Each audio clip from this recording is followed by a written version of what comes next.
తెలుగు రాష్ట్రాల మధ్య మరోసారి జలజగడం తెరపైకొచ్చింది. ఏపీ సర్కార్ చేపట్టబోతున్న బనకచర్ల ప్రాజెక్ట్ ఇందుకు కారణమైంది.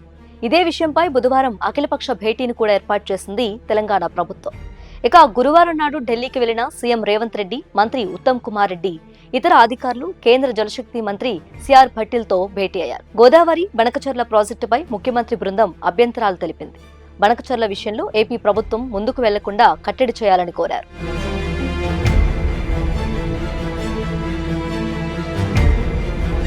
గోదావరి బనకచర్ల లింక్ ప్రాజెక్టుకు సంబంధించిన ఫీజిబిలిటీ రిపోర్ట్ను తక్షణమే తిరస్కరించాల్సిందిగా ఇటీవల మంత్రి ఉత్తమ్ కుమార్ రెడ్డి కేంద్ర మంత్రికి లేఖ రాశారు.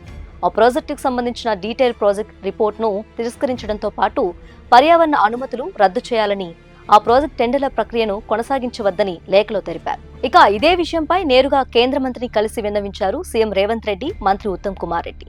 బనకచర్ల ప్రాజెక్టు నిర్మాణం జరిగితే తెలంగాణకు తీవ్ర అన్యాయం జరుగుతుందని కేంద్ర మంత్రికి వివరించారు. ప్రాజెక్టుపై రాష్ట్ర ప్రజలు, రైతుల్లో ఆందోళనలు ఉన్నాయని కేంద్ర మంత్రికి తెలిపారు. ఈ భేటీ తర్వాత మీడియాతో మాట్లాడిన ఉత్తమ్ కుమార్ రెడ్డి, ఆ ప్రాజెక్టు పూర్తిగా ఏపీ పునర్విభజన చట్టానికి వ్యతిరేకమని పార్టీలకు తెలిపినట్లు చెప్పారు. కృష్ణా ట్రిబ్యునల్ తీర్పు త్వరగా వచ్చేలా చూడమని కోరామని, త్వరలో ఇరు తెలుగు రాష్ట్రాల సీఎంల భేటీ ఏర్పాటు చేస్తామని కేంద్ర మంత్రి చెప్పినట్లు మీడియాకు తెలిపారు.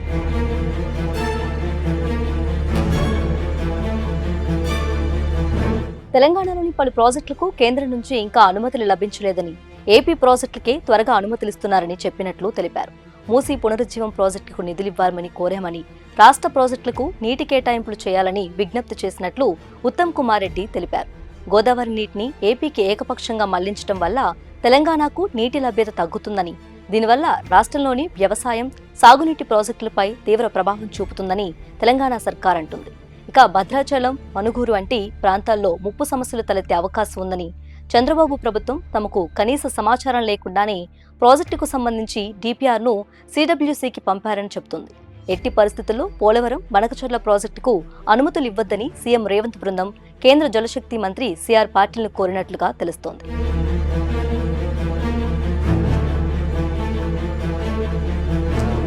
గోదావరి బనకచర్ల ప్రాజెక్టును తిరస్కరించాలని మొదటి నుంచి తెలంగాణ ప్రభుత్వం డిమాండ్ చేస్తుంది. బుధవారం ఇదే విషయంపై సీఎం రేవంత్ అఖిలపక్ష సమావేశాన్ని ఏర్పాటు చేశారు. ఆ సమావేశంలో వివిధ పార్టీల ఎంపీలతో చర్చించారు. తెలంగాణకు అన్యాయం జరిగితే అవసరమైతే కోర్టులకైనా వెళ్లాలని, న్యాయస్థానాల్లో పోరాడేందుకు తెలంగాణ ప్రభుత్వం సిద్ధంగా ఉందనే విషయాన్ని ఆ సమావేశంలో సీఎం రేవంత్ స్పష్టం చేశారు. రానున్న పార్లమెంట్ సమావేశాల్లో ప్రధాని మోదీతో పాటు కేంద్ర ఆర్థిక మంత్రి నిర్మలా సీతారామన్, కేంద్ర పర్యావరణ శాఖ మంత్రి భూపేంద్ర పటేల్ను కలుస్తామని, వారికి బనకచర్ల ప్రాజెక్టు నిర్మాణం జరిగితే తెలంగాణకు జరుగుతున్న అన్యాయాన్ని వివరించే ప్రయత్నం చేస్తామని, ఖచ్చితంగా ప్రాజెక్టును అడ్డుకొని తీరుతామని తెలంగాణ ప్రభుత్వం చెబుతోంది.